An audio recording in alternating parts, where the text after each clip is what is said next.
Welcome. I am Dr. Carla Gull from Indiana Children in Nature Network. I am so happy to welcome Erin Burrgraff today about the importance of diversity in children's literature, particularly that Indigenous perspective in children's literature as well. Erin is probably going to introduce herself a little bit better, a lot better than I can. But Erin is part of the Pokagon Band of the Potawatomi and lives in northern Indiana. So I appreciate that it's someone local and close and knows the Native groups that are right here. And part of that, she was part of the Indigenous Peoples Day celebration in Goshen not too long ago. And that's where I learned about her and was introduced. And I saw what she had to share and was like, we have more people that need to hear this. And so I reached out to her and she was able to meet with us today. And I'm looking forward to hearing what she says. So I will turn it over to her. Bonjour, Erin Burrgraff, Nadishnakas, Pokagon Band in the Band Douglas, Bodway Wanmi and Dow, McCall and Dodam. Like she said, my name is Erin Burrgraff. I am a member of the Pokagon Band of Potawatomi Indians, and I'm Bear Clan. So I'm going to talk about the importance of diversity in children's literature and focusing on the Indigenous community and authors. So maybe there we go. This is my family. I have 3 children of my own, and I fostered 2 other children.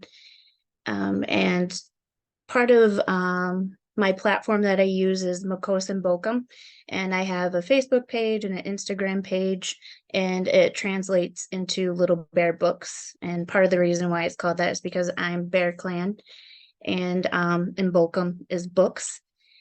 I have over here a picture of me when I was little with my grandpa. One of the biggest things that my parents really showed the importance of reading and making sure we did that. And when I was real little, one of my favorite things to do when I'd be over at my grandparents' house is to write books. I'd write, my grandma would do the sentences for me, and then I would illustrate. So I've been really passionate about books since I was little, and I carry that with my children too. My daughter, she's 10. She loves to write books. Right now, she's, working on a chapter book. And my middle son, Lewis, all the way to the left, he also likes to write and illustrate. My youngest son, Ben, is starting to get into doing the same thing. And I just want them to be passionate about that. And maybe someday, they'll end up writing a book themselves. When I started Makos and Bokum, it was 3 years ago today that I started it.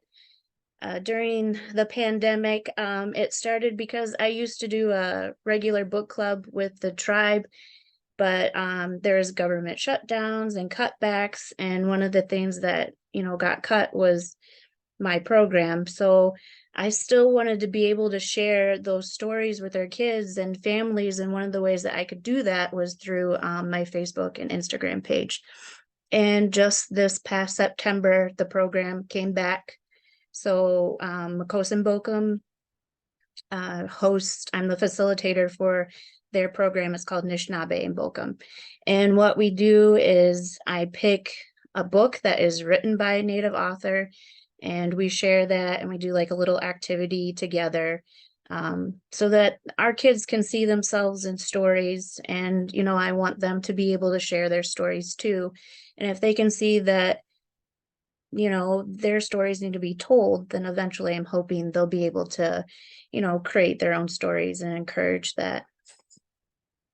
A lot of people don't realize that you should start reading to your kids sooner. I've read to my kids from day one, and a lot of people don't know or think that that's beneficial. So I'm a healthy families worker for St. Joe County, and one of the things I really strive to talk about is, let's start reading to our kids as soon as possible, because it, helps them with their vocabulary, and just pointing out pictures and encouraging that communication with them is really important. So that's something I like to point out too. So I told you a little bit about Anishinaabe and Bokum. Last September, we had Julie. She came out. shared her book that she wrote and did an activity with the kids. I don't always have like an author come out. I don't have that um, like option all the time. I like to try and do it every couple of years if it's in the budget to have an author come out and talk with their kids and they can meet them. And you can see here she's engaging with our kids and encouraging them to write and illustrate and, get a whole, find what they're passionate about and encouraging that. And she gave some advice to my daughter, and she even said, email me your ideas and I'll look at them. And, so that was really nice that she got to see not only an author, but a native author, a woman, doing that. And so that was really encouraging to her. And down at the bottom, this is like, you can kind of see like our community center and things like that, that I hold our book club at. So I'm going to share a story, and it's about the boarding school movement. And a lot of people are unaware of what the boarding school movement was and the residential schools and what that did to our community. And one of the things it did was it stole our language from us. My grandma is in the middle, all the way to the left. That's my grandma, and she was the last fluent speaker in our family. And that wasn't carried on because of the boarding schools. I can introduce myself in my language. I can do a couple like short sentences. I kind of like call it like baby talk. It's like that's the level that I'm at. And what I hope to do is, learn what I can and that my kids see that it's important and they just kind of add on to that. So when I think about like a lot of things that we lost, our traumas and things like that, I also have to think about the strengths that I carry from my family. It's not just trauma that I carry. And so when I think about that, my great grandma is all the way over to the left, and she was an amazing seamstress. And I carry that gift too because I make the regalia for our children's graduation at Zabigon. And Zabigon's our tribal preschool. And they do a lot of the outdoor learning and things like that. So whenever I'm doing my regalia and I get it done fast, people are always like, oh my gosh, I can't believe you get those done so fast. And I think, that gift came from my great grandma. Also, her small feet. Everybody always likes to make a compliment about how tiny my feet are. And I'm like, that's my great grandma. So that's kind of what I think about. I carry those gifts with me. She was a midwife, and, I work in the community with children and families. So I carry that gift with me too. In the middle, that's my grandma and her sisters, and my grandma was very sassy. She was out and, with her sisters, and she could come back with a very good comeback. And sometimes when I do that, I have my moments and I think, that's my grandma. I get that gift from her. And at the end, that's my mom. She's one of the hardest working women I know. Anytime somebody meets my mom, they always talk about how hardworking she is.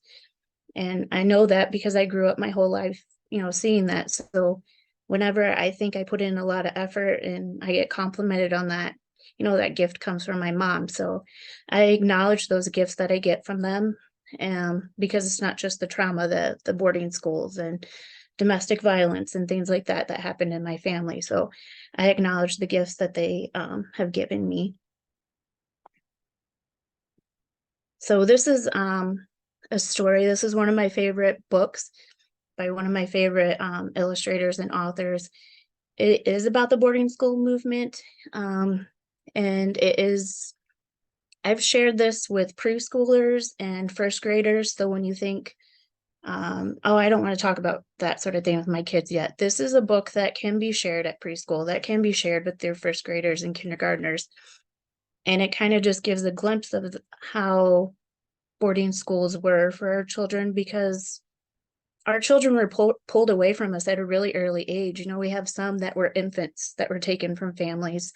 So that's just something to kind of think about when you have your own children, you're working with your own kids, that they could be at the age where they could have been pulled into one of these boarding schools.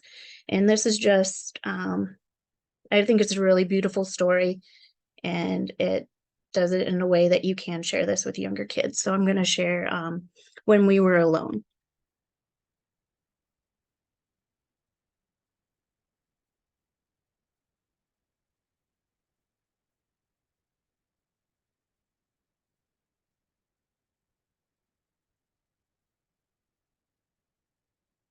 Today I helped my Kukum in her flower garden. She always wears colorful clothes. It's like she dresses in rainbows. When she bent down to prune some of the flowers, I couldn't even see her because she was blended in with them. She was like a chameleon. Nukum, why do you wear so many colors? I asked. Nukum said, well, no see some. When I was your age, at my home, in my community, my friends and I wore many different colors. But at the school I went to, far away from home, they gave us different colors to wear. All the children were dressed the same, and our clothes weren't colorful at all. We all mixed together like storm clouds. Why do you have to dress like that? I asked. They didn't like that we wore such beautiful colors. Newcomb said they wanted us to look like everybody else. But sometimes in the fall, when we were alone and the leaves had turned to their warm autumn hues, we would roll around on the ground. We would pile the leaves over the clothes that they had given us, and we would be colorful again. And this made us happy. Now, Newcomb said, I always wear the most beautiful colors. After I helped with the flowers, we went over to the back gate. There were vines covering the gate, and they reached all the way to the ground. When my Kukum turned to fix the latch, I saw that her braid hung almost as low as the vine. It was like she had a long tail. Nukum, why do you wear your hair so long? I asked. Nukum said, well, no see some. When I was your age, at home in my community, my friends and I grew our hair long, just like our people have always done. It made us feel strong and proud. But at the school I went to, far away from home, they cut off all our hair. Our strands of hair mixed together on the ground like blades of dead grass. Why did you have to wear your hair like that? I asked. They didn't like that we were proud, Newcomb said. They wanted us to be like everybody else. But sometimes in the spring, when we were alone and the grass had grown so long and thick in the field, we would pick the blades from the ground. We would braid them into the short hair they had given us, and we would have long hair again. And this made us happy. Now, Newcomb said, I always wear my hair very long. After my Kokum had fixed the latch, I followed her to the birdhouse. There was a bird flying through the air like a jingle dress dancer. She fed the bird and whispered, Here, little bird, eat so you will get big and strong. And the words sounded just like a poem. Newcomb, why do you speak in Cree? I asked. Newcomb said, Well, nu see some. When I was your age, at home in my community, my friends and I spoke our language. But at school I went to far away from home. They wouldn't let us speak our words. All the children used their strange words, and we didn't understand them at all.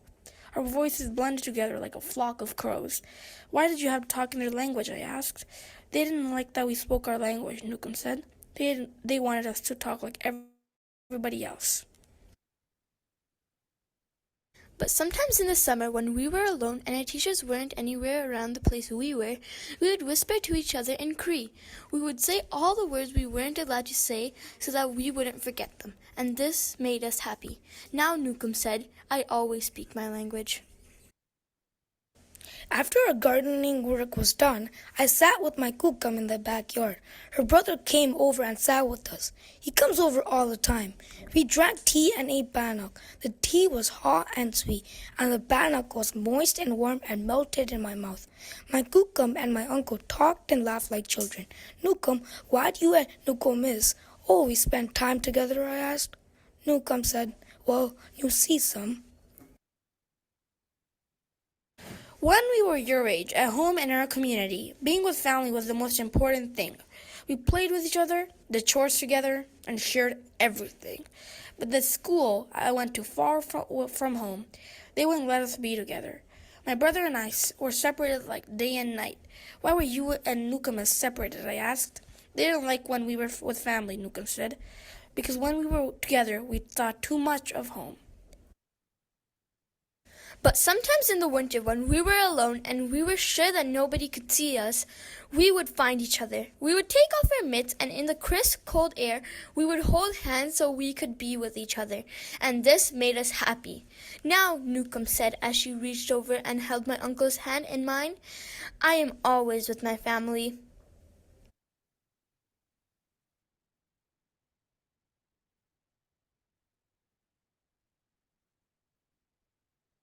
So that's just kind of one of my favorite stories that I like to share. And a lot of people aren't aware of like the residential boarding schools. So if it's like the first time you've heard about them, that's not very uncommon for me to hear, but when it's a part of your community, you are more aware of it. Which I always thought was kind of interesting that, people my age or older never heard of it, but yet, our school system is, we'll talk about like the Holocaust or other events that happened in other countries that are kind of the same thing, but we're not talking about the boarding schools that happened, not just here in the United States, but in Canada and Australia. The same thing happened there with tribal communities. So there are a couple of resources that, you can look into, like the boarding schools, like Healing Coalition and things like that is a good resource if you're wanting to learn more about it. I know they also have like materials there for students and teachers and things. But we were talking about like diversity and things with books, and this is just going over like book deals and things that went out from October of last year to this year, and we can kind of see that there's not a lot of diversity happening. Our census says that 42% of people in our country are of color, but yet our books still aren't reflecting that. Our Anishinaabeg authors are only 1%. So only 1% of our stories are being shared. There are books that are written by us that aren't by us. And it's really important that our voices are the ones telling our stories. And, we found out a couple times that authors presented themselves as being Anishinaabeg, and they weren't. And they still profited from telling our stories. So that's kind of what I try to do, is I try to really research books that I recommend to make sure they are by Anishinaabeg authors. There are ones out there that are good. I'm not saying they're not good, but I'd rather read a story that's about us, that's by us.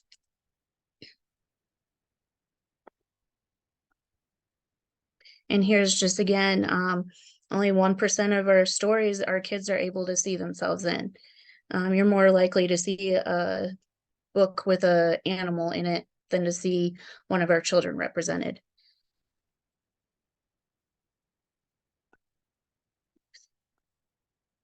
And so when most people think about us in stories, they think about like Pocahontas or these generic Thanksgiving stories. And to be honest, they're garbage stories. They don't reflect our community.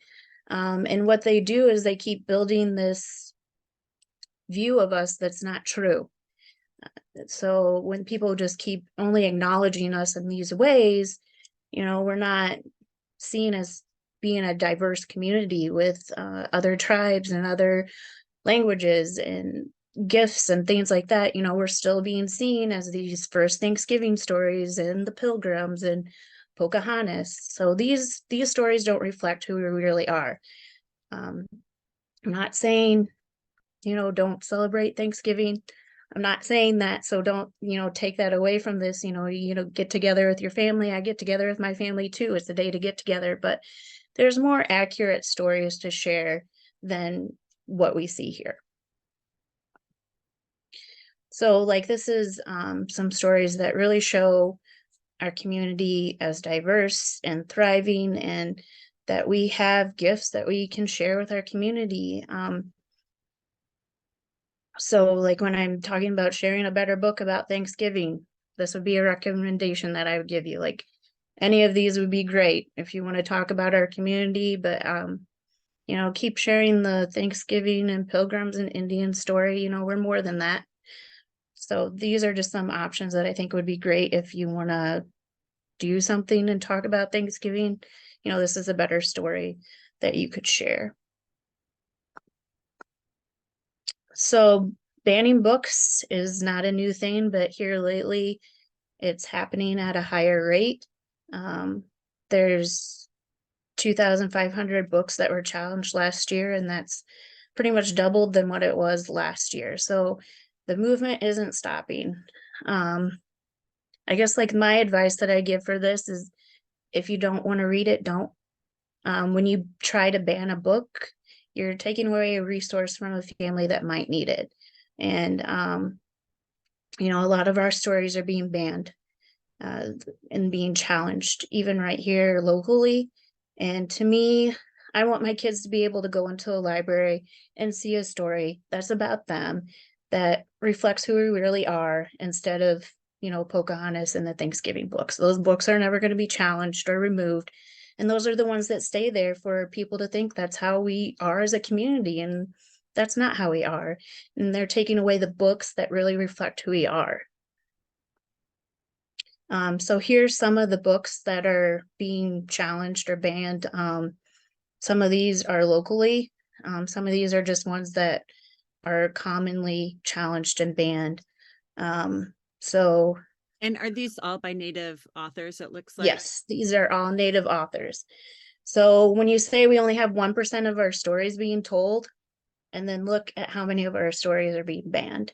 So even though our 1% are getting published, you know, we have all these obstacles in our way for them to even be shared.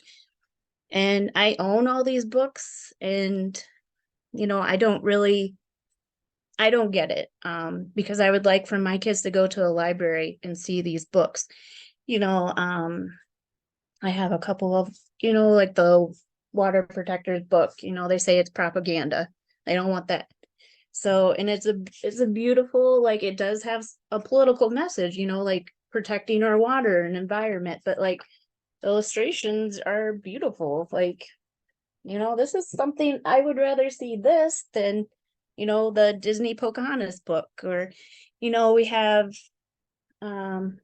this book about Mary Golda Ross, the Cherokee aerospace engineers, being banned. You know, this is an important book for my daughter to see in the library, that, you know, she can do these things too. And that book's being banned and challenged. So, I mean, some of the reasons, you know, I see cited is, well, they make my white child feel bad. And I find that really hard to believe, because I think they're getting that feeling mixed up with empathy. When you read a story and you feel empathy towards somebody, that doesn't mean you feel bad about yourself. It's just realizing that you have an emotion towards something, and, you know, that empathy helps build, you know, you wanting to be self-educated about something. There's nothing wrong with feeling empathy about a situation. And I think parents are getting that confused with, you know, this makes my child feel like a bad person. No, you know, feeling empathy about something is fine. You know, like when we read about the Holocaust, you feel empathy. We're not going to stop teaching it. It's a terrible situation. I have empathy for that, but I wouldn't say, let's stop learning about it because it makes me feel bad. No, I'm having empathy about a situation, a group of people that were hurt. And so I think they're getting that confused, and that they kind of have to face some, you know, hard questions. But like I said, that creates like a time to self-educate yourself about something. So I think they're kind of getting that confused with, this makes my child feel bad, and empathy, which empathy is lacking a lot in some situations. So I think that kind of sparks something with parents. So some of the ways that you can help is, you know, support Anishinaabeg authors. I try really hard to only recommend books that are by Anishinaabeg authors. Every once in a while, like I said, we'll find out somebody tried to label themselves as a Native author. We come to find out they aren't. And when possible, try and purchase from a Native-owned store. There's a couple bookstores that you can order from. There aren't any local. But if there's like a local bookstore that you like that's not a chain, I would, go in and see if they can carry some of these books that you want to look into, and just make sure you're sharing our true stories. Pocahontas is Disney's fascinating, but that's not a story that's true and reflects who we are. So make sure that when you're sharing a story, it's a true story. It's by a Native author, and when possible, buy from Native owned stores. Erin, Yes. Anishinaabe.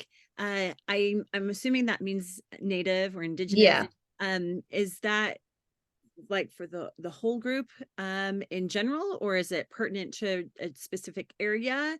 Well, you'll hear like Anishinaabe, Mhm. Nishnabek. It kind of just depends what area you're in. Here we'd say Nishnabek. Okay. Ojibwe might say Anishinabek. So it's Nishnabek is just like Native in general, like kind of like how, English translation Native. Okay. So Yeah. And so would that be a Potawatomi word? yeah. Mhm. Yeah. Okay, cool. Thank you. I wasn't sure if everyone would understand that. So I wanted just to clarify and understand better myself. So thank you.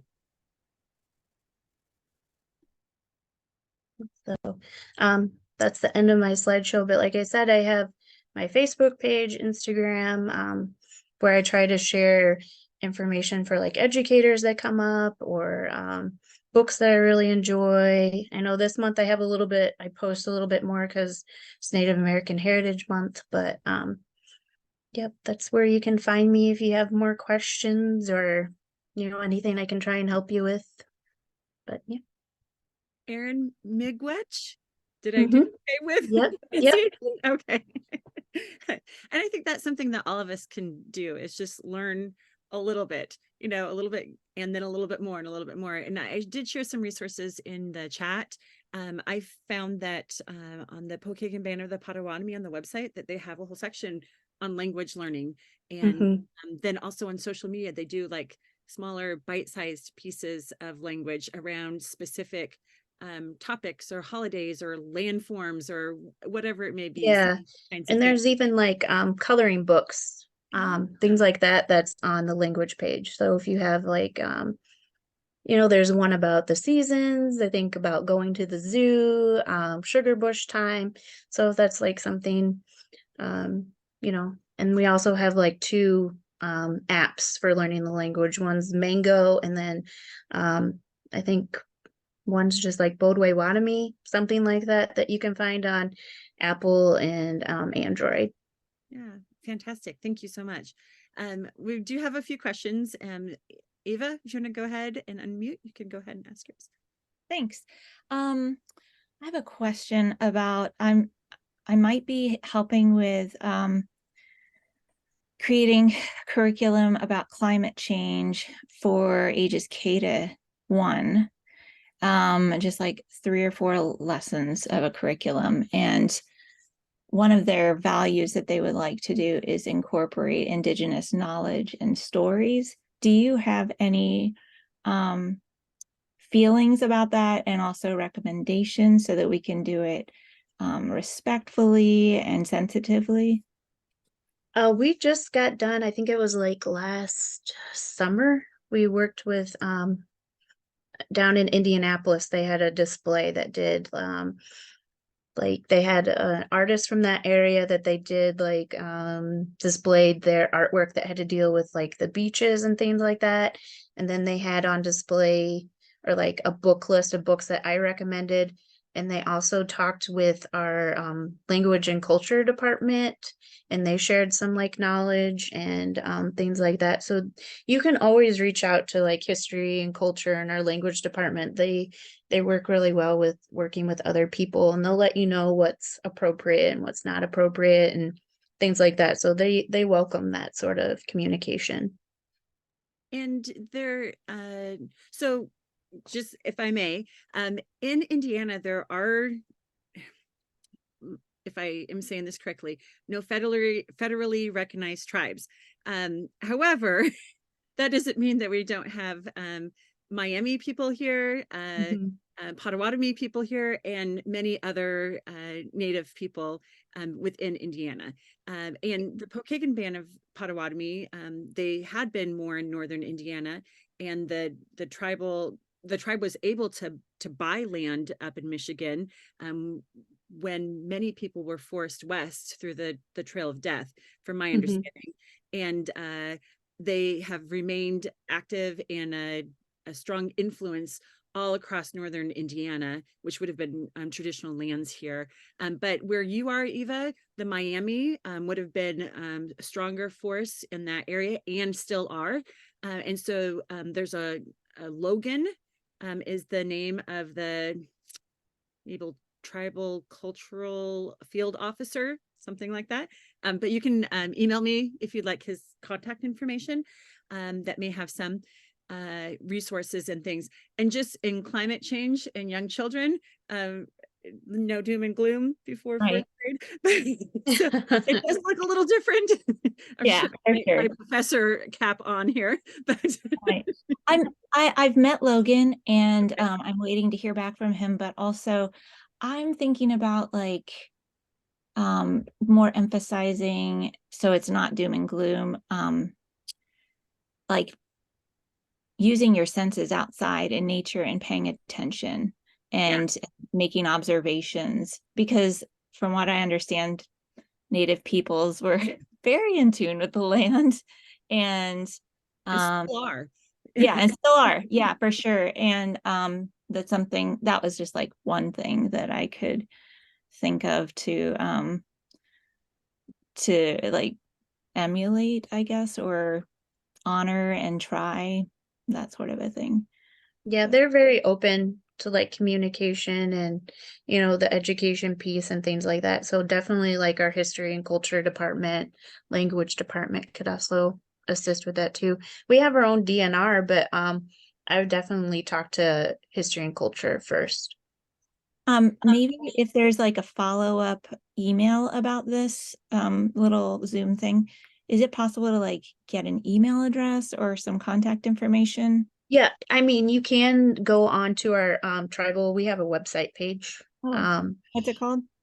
I It's shared it earlier. Oh. That one's just towards the portion that has the language portion of it, but it's the whole website. And so you could go to the contact us maybe in that within the Yeah, website. they have like a pull down menu that has the different departments. So you could, and on there it'll have like all the contact people for that department. And then like like I said, the language departments should have like the coloring books and stuff like that for the kids, but that will have like everybody that works in that department. Okay, cool. And I think it's the email or the website is pokagonband-nsn.gov, that one? Is that Yes. okay, cool, Yep. thanks. Yeah. And so like if you go to the language portion, if you go to, there's a couple of different things at the top: government, then departments, and just the top one in each of those, like underneath language, it doesn't have email addresses, but it does have phone numbers for the people that work within that department. And I was able to visit the preschool that Erin had mentioned earlier up in Dowagiac a few years ago.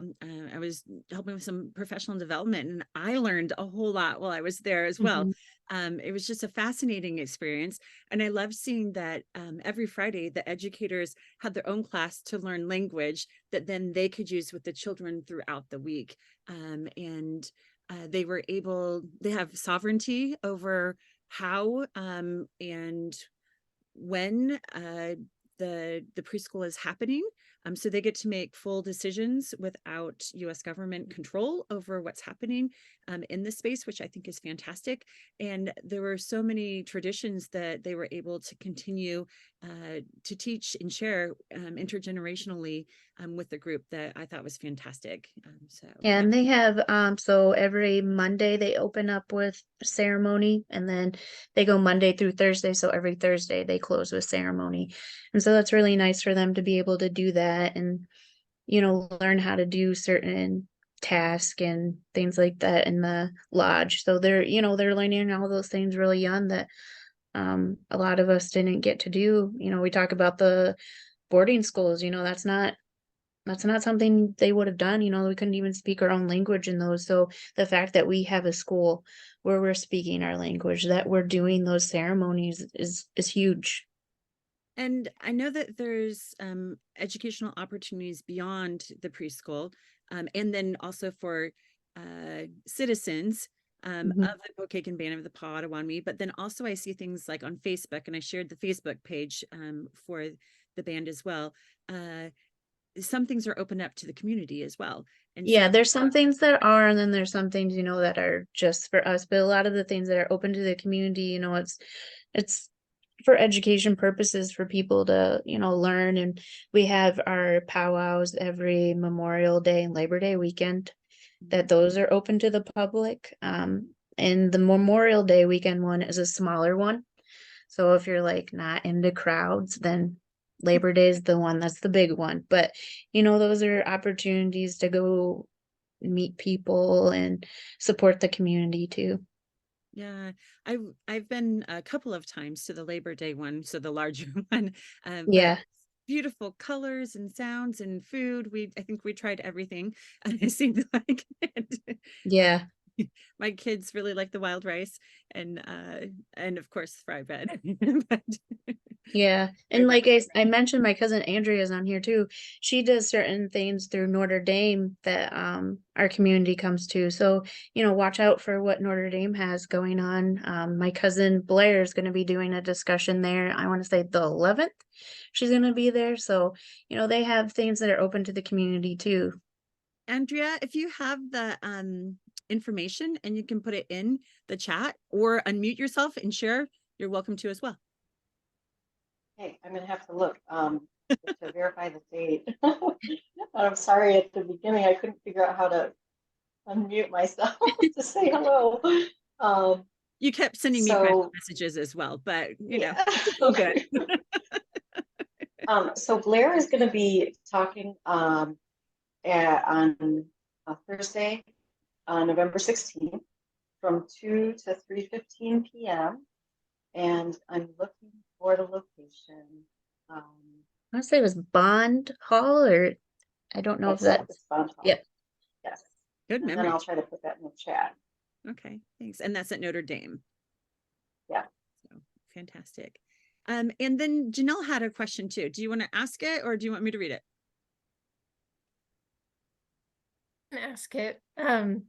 I was just wondering if you know of any books by authors specifically from the Pokagon Band of Potawatomi or other Midwest ones. I feel like I've looked just for my own personal library to read with my kids, and I've seen a lot of stuff like from the Southwest or from the Plains, but really want, something that's more local. Didn't know if you had any recommendations. So my cousin Erin has a book that I think you can only find it on Amazon, and I think it's still on there. I found it not too long ago, like within Yeah, so he has a book on there that oh my word, now the name is slipping my mind. Is today's celebration is happening, or it's got an and eagle on the front of it. Is that yeah, and he has it so that it's in English and Bodwai-Watomie. So that gives you that on there, and it just kind of talks about, the everyday happenings leading up to being a part of a powwow. And so, he's Pokagon Potawatomi. He lives right here in Michigan. So that's a local one. Can you type his name in the chat? Yeah. So that would be Erin Martin.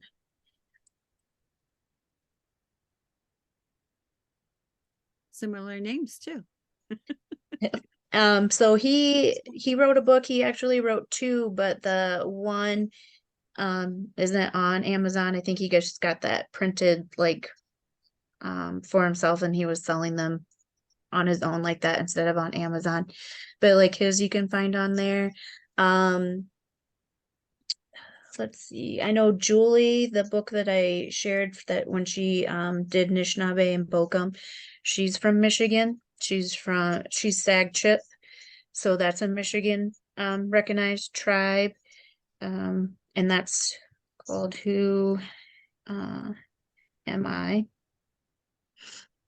And so she's local. Trying to think.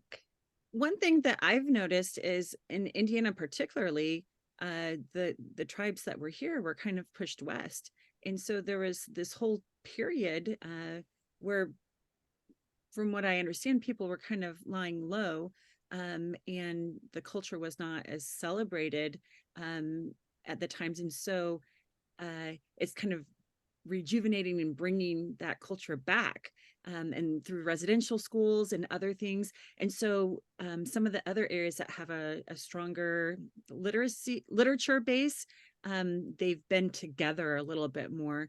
And I wonder when Erin's book is going to come out. I know people say that, but We're you know, in there. I like sharing, and I sometimes I think about something to write and I don't know. Maybe it will come out. I don't know. Yeah. There is a couple of books I'm trying to think. They're not kids books, they're like young adult, but you want more like little kid books to share. I'm trying to think. I'm sure if I got more time, I can think more local, but right now, like the two that I think of is Julie's book, Who Am I? And then my cousin Erin's book. But yeah, if you give me a little bit more time, I can come back to that and do a little bit more Midwest authors. Yeah, or even chapter books that are more like read alouds, you know. So one thing that Erin has, I'll share your link tree that you have with all of the contacts and such. But one of it is, I think it's in Bookshop, just a way to organize books and things like that. But she has books by Native authors by different age ranges, and they're not going to be Midwest specific necessarily. Some of them may be, but I just started kind of going through and like, I think I'll take choose a book, and I just got my phone out with Hoopla. It was using my public library. I'm on our library board, so ask your library to get some of these books too. I think that's another great tactic to add to Erin's great list. And then so I got like later elementary one, a high school one, just for me to be reading as well, just to make it more commonplace for me. And one thing that I did hear on a webinar yesterday, it was the author of The Firekeeper's Daughter. She was one of the people, and there may be two other authors, I believe. So this was from the webinar. I don't have it written down someplace, but they were saying, and this was more adult bestsellers, they were saying that like 2010 or so, out of the bestsellers in adult fiction, 1 of 20 books were by Native or Indigenous authors. And in 2023, out of 20 books, 13 of those books were by Indigenous authors. Angeline's from Michigan. She's SAG chip, but her books are young adult, like that you couldn't, that's not one that you could really, not for young children. no. So yeah, way older. But those are really great books, and like I said, our stories are finally being able to be told, but we're still that 1%. But I think we're getting a little bit more, we're getting noticed a little bit more, like with TV shows and things like that, like Reservation Dogs. That was a huge TV show for us, and it's really great. And it's not one to watch with kids because but it has that Indigenous humor that like I can sit there and I find it hilarious and I love it, and somebody who doesn't understand that humor would probably be like, I don't get it. But for us, it was huge to see that on TV. Rutherford Falls had 1 season, but that didn't get renewed. Just like seeing things on there that was, like I get that, I identify with that, things like that. It's huge. Because we were so long, it was like Dances with Wolves or, stories like that, which were really popular, in the 90s.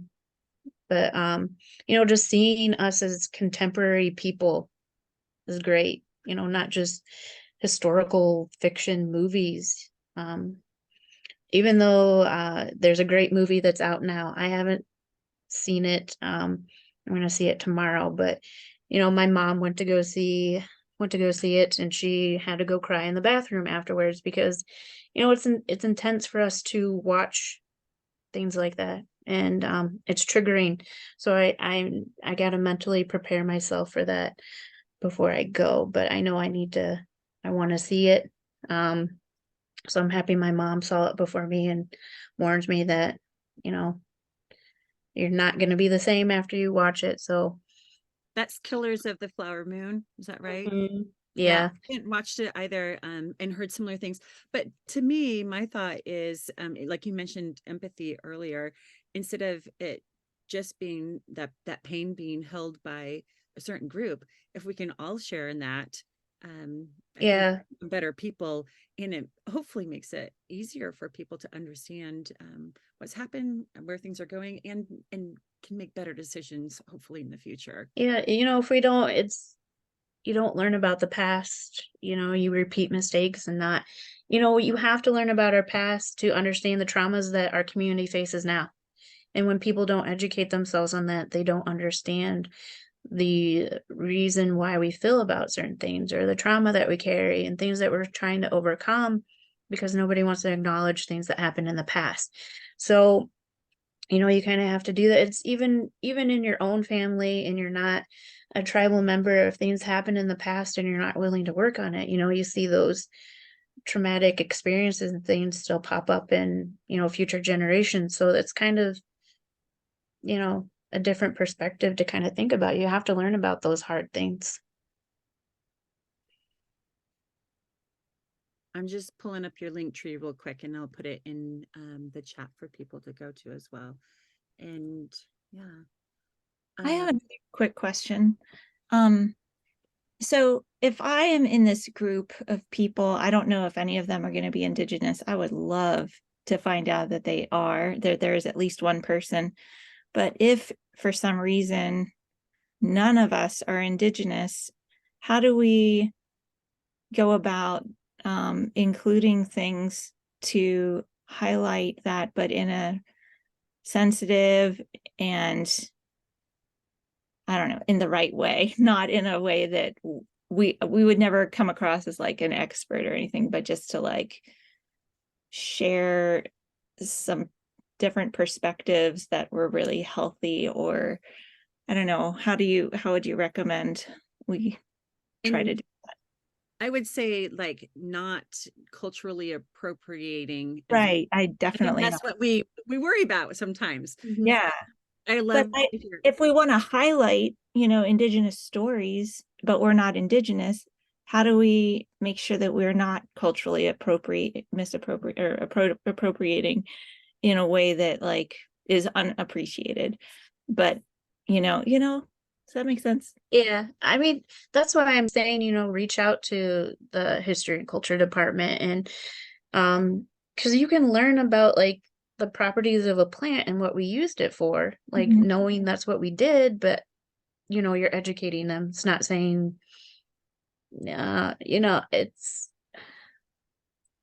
it's not like when we do something, like when we go out and harvest, we lay sema, or that's tobacco, because that's our way of thanking the creator for something. It's not like you're gonna, okay, well, the people around here did this, so we're gonna do that. Mhm. That Yeah. would be taking a little bit too far. But like for you to be like, go out on a nature hike and be like, this is this plant, and the people from this community would use it for this purpose. That's not anything harmful there. So Okay. that's kind of like how I look at it, is like if you went on like a little nature walk with the kids and you're like, this is milkweed, and they would use this part for doing, because we use it for soup and we fry it up or whatever. But you gotta be really careful how you tell people that, because you don't want to do it their own way and they hurt themselves. But learning how we used a plant and then telling them, the people of this community use this plant this way, that's not harmful. That's educating. But, if you were to take it a step further and be like, well, they would lay tobacco before they pick something, so we're all going to lay tobacco and do this, that would be too much, I would think. But, just saying like a purpose of a plant, I don't think that's a big deal. Or if you knew the Bodway Wadmy word for it and they called it this, that's not harmful, teaching our language in that way. Or why we used a plant or something. But definitely talk to the history and culture department and see what other schools and things have done, because they have, talked to other programs and things and told them what's appropriate. And if you run an idea by them and they're like, I don't know, at least you had that conversation instead of just being like, oh, I think this would be okay. Yeah. Conversations are good to have. Yeah. And I think with the whole practice of gratitude, that's just super healthy that all people should do. Yeah. So like at the end of a camp that I used to run, we would gather up at the end and everybody had an opportunity to do gratitudes and good jobs and say something that they were grateful for, and then highlight something somebody else did that they appreciated. And yeah, I think that I don't want to say, I mean, I would like to incorporate something like that potentially in the future for sure, but would I mean, I don't know. Would and like Erin shared several books. She has lists of other good books. And Erin, do you know the book Be a Good Ancestor? Yep, that's a really good book. Like, and reading a book isn't a bad thing either. So, there are different books about like nature and just like how we are as a community, share those. You don't have to be native to read a book to a classroom, So those are always good. Like I can think of a lot of books like that you could use or do that would be, helpful. But you don't books are a great way to do that if you're like, I'm not really sure how to, books are great. I will never be like, no, don't read a book. I will always say, yes, read a book, read 5, read 10, that's always a good thing.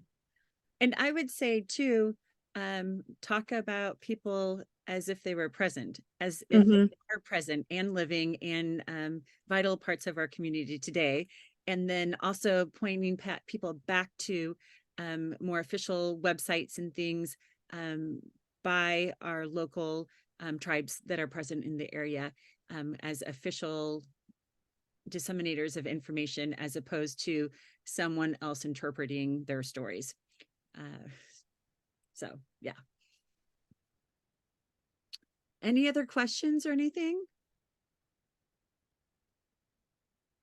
I would encourage everyone to think of one kind of takeaway or thing that they would like to do.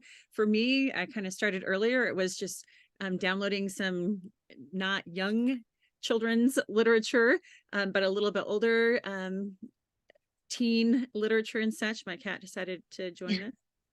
So, to do some of my own personal reading, and I am collaborating with Erin on a book list for the International Journal of Early Childhood Environmental Education as well. That should be coming out in December or so.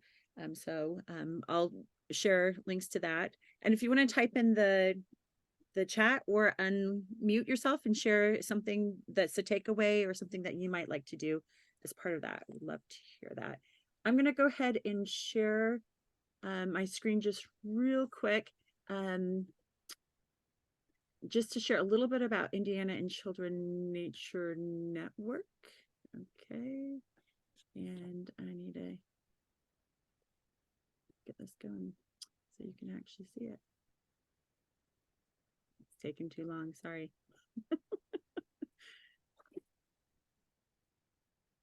Frozen. Okay, I see people again. Okay. Here we go. Okay, so just Indiana Children in Nature Network, or ICANN. We are part of the Environmental Educators Association of Indiana. We try to have state-specific resources that are helpful for people. Just one thing that's coming up, one thing we do every year is Nature Play Days, June 1st through 9th of 2024 for this upcoming year. I know several of you were involved in those this last year in early June as well. We also have initiative I Can Play 30, just taking a pledge to spend 30 minutes outside. I think I need to do that as well. And just the mission is to foster that connection of children, families, and communities, really looking at those physical, emotional, and intellectual benefits of spending time outdoors, building a lifelong love of nature. We try to raise awareness promoting unstructured play and time outdoors, and engaging a diverse network of people with that. And let's see, and just that I can play 30. And I think that's all I have. So just want to give a little shout out to ICANN as part of this. And let's see. Yeah. I see people checking out book lists, and thank you, Blair, for sharing the information about the presentation at Notre Dame as well. That's cool. Several of the books, shared book lists. I really love Erin's suggestion too, to like, I know it's easy for me to buy stuff off of Amazon, and supporting independent bookstores and looking for Indigenous owned bookstores would be fantastic as well. That could be a habit that I could try to cultivate better. So, yeah. I know Amazon's great, 2-day, no shipping, but you know, if you can throw a few extra bucks in business to a local bookstore, an Indigenous owned, you know, do it. It just takes a little bit longer to get your books, but it's worth it. You know, it helps out a community. So when you do that. That's great.